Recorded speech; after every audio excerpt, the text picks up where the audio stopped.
5 ACC thoughts or observations. What do you want to say? Emery sometimes corrects me because it sounds better. That's why he's here. Number 5. We'll know if Miami is for real in the next 3 weeks because they've got North Carolina coming up. They've got the bigger part of their schedule. I think that they are, but it's going to be really interesting to see what this team really is. They look like they have a really good offensive line. Their offense is high flying. They've only played one real tough opponent, and they kind of worked them in A&M. So I do think that they are for real, but we will see over the coming weeks because they've got North Carolina and Clemson after Georgia Tech this week. So in about 3 weeks, I think you're going to see who Miami really is. Yeah, Georgia Tech, man, that's been a struggle. Haynes King's been very hit or miss just in general. That's been a tough watch at times. But, yeah, I mean, UNC here in a couple of weekends ought to be a great little showdown. Clemson, as you mentioned, unranked Clemson, which is pretty strange. But, yeah, Miami's got an opportunity to shoot right on up there into the top 10 and then the next month. And then, Virginia ought to be a game that they take care of pretty easily. So easy to see them. I mean, baseline going 2-2 here. But can they get one of those 2 ranked games in this next month? And then, yeah, you get into the last couple of weeks, and we'll see where they are at that point. But that Florida State game could be monstrous if things fall the right way, but that's still a long ways out. Yeah, FSU with Miami and Florida in their schedule in 2 times. That's 2 of the last 3 games. It's nerve-wracking. Mm-hmm. It's very nerve-wracking. Although LSU and Clemson in the first month, same thing, I guess. Number 4. Speaking of Clemson and unranked, they can play spoiler. Look, they're not – to get back into the league race, they're going to have everybody else lose 2 or 3 times. And those teams that lose 3 times have to be the ones that beat them. So it's going to be tough for them. But if you look at their schedule, they've got Miami, who's very much in the race. They've got North Carolina is very much in the race. And then outside of that, they have Notre Dame, who already has a loss that they could beat and take them out of the national championship picture. So Clemson, I think, for them future-wise to grow, that's the role they probably need to embrace right now. Look, they did not play well against Duke. There's no doubt about that. They do not have playmakers, but this is still an extremely good team that has good coaches. Garrett Riley's figured out how to run that offense in spite of not having those playmakers, and their defense is legit. They've got 2 guys who will be starting NFL linebackers next year that will just cut your head off, not to mention a good secondary and a good front. So, yeah, they're not Clemson of old, but they can still rock your world if you're not careful. Yeah, I think anybody just pushing them off as like just some average Joe is making a critical mistake. They're still the Clemson Tigers, and I understand with the transfer portal and various changes and whatnot, and just the fact that, hey, not every year you have Deshaun Watson or Trevor Lawrence or whatever, not the quarterbacks necessarily the issue number 1, but yeah, they're still plenty talented. The point being, still well coached, and it's not quite what it was during their heyday just a few years ago, but it's still better than most out there. So yeah, they can absolutely ruin some dreams here over the next few weeks. Number 3, Louisville's a contender right now. They can hang around. I think ultimately they'll probably get got, as they say. But this is a much better team than I think people realized. I think that Jeff Brom has got something going there. And having a quarterback that knew his system in Jack Plummer, kind of backwards and forwards, has helped them out a lot. So Louisville's a team you got to watch out for. And if they're not a contender, they can certainly play spoiler.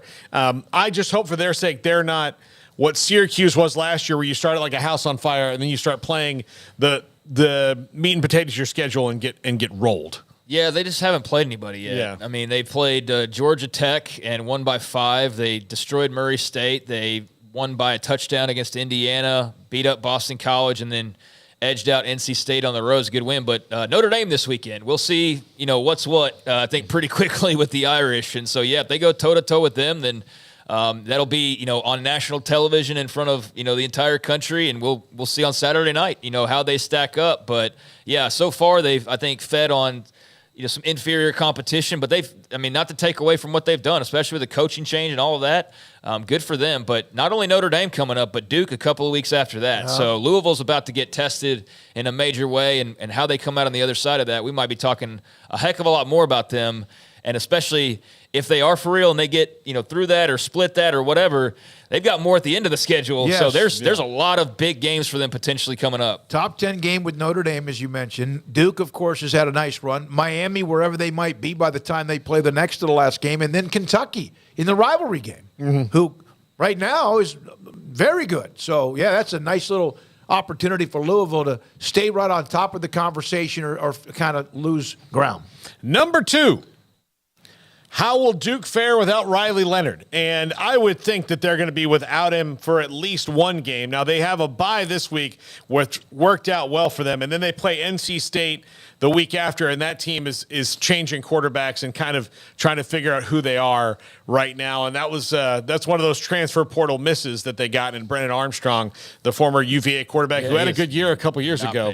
But he's just not been good in Dave Doran's offense. And so that – they're going to MJ Morris as their starter. But on October 21st, they start a stretch of playing Florida State, Louisville, that you just mentioned, Wake Forest, North Carolina.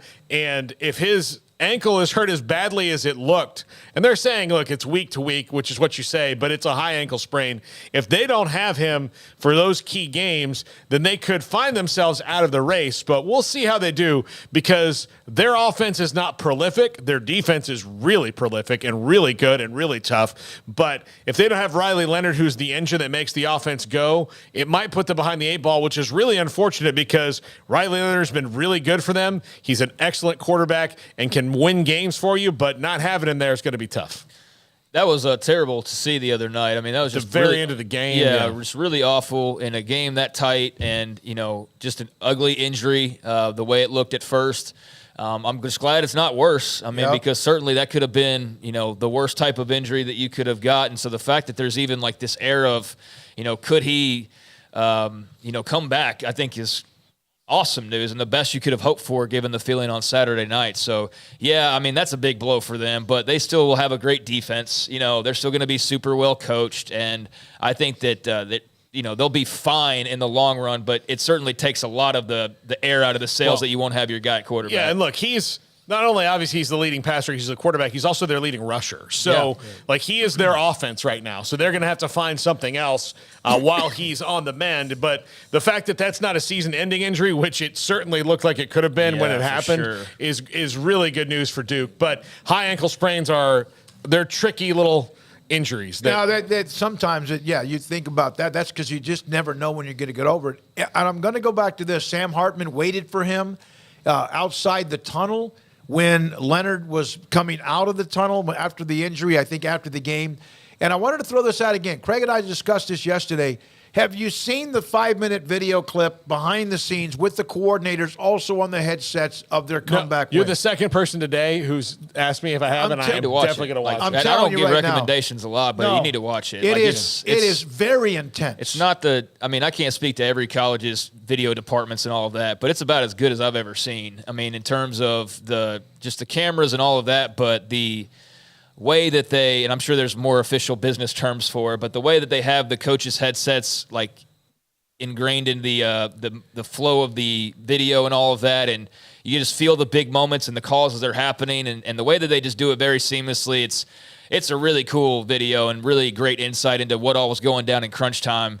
Without revealing too much, but just revealing enough to give you a perspective of feeling like you were there in the heat of the moment. It's awesome. You got to check it out if you're a college football fan. It almost sounds, again, I'm not comparing it to fighter pilots, but it has that kind of like microphone sound to it. It's really good, well done. And if you're a college football fan, whether you like Notre Dame or not, or Duke, you need to go and listen to it because it's great. So go find it up. I just go under Notre Dame's football Twitter feed. All right, Garrett Rock. Whoa. It was number 2. I'm sorry. Sharky. I kept number thinking. 2. Yeah, we talked too long. Sorry. Number 1. The conference is more wide open than ever right now. I mean, you see, resurgent Florida State team, Clemson, already with the 2 losses. Duke, if they can navigate through with Riley Leonard. North Carolina, Miami, Louisville is obviously still a contender for it right now. So there are opportunities in this conference to flip the script on what it's been for quite a while. We'll see what happens. But the ACC, look, I know it's not as interesting or sexy as the Pac-12, and it's not. But with the SEC being down this year and maybe not as prolific, I think that you've got stories around the country, and the ACC is one of them, that to follow for a little while here that'll keep you interested in the nationwide race and not just the, what's been for like, well, who's the SEC going to get in this thing? There's a lot of interesting things going on. The ACC is one of them right now because North Carolina is a really good team that hasn't lost yet. Miami's a really good team that hasn't lost yet, and so on and so forth.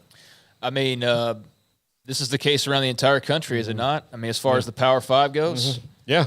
The SEC doesn't have Alabama. I mean, I know Georgia, but Georgia doesn't look like they're just going to destroy everybody per se. Yep. I mean, there's a reason to believe that Georgia can be got. I guess is a better way to say it. And there's a reason to believe Alabama can be got. So I think the SEC is wide open, and that there's not just somebody perched atop that's like, how in the world can you possibly beat them? The Big 12 is, Texas and Oklahoma right now, but I think it's pretty wide open as we sort of get into the meat of the schedule. The Pac-12 obviously is a wide open race as well. I mean, yeah, it's a lot of fun league races as all the conference slates are starting to spike up, and certainly that's the case in the ACC. All right, Paul, thank you very much. And also thanks to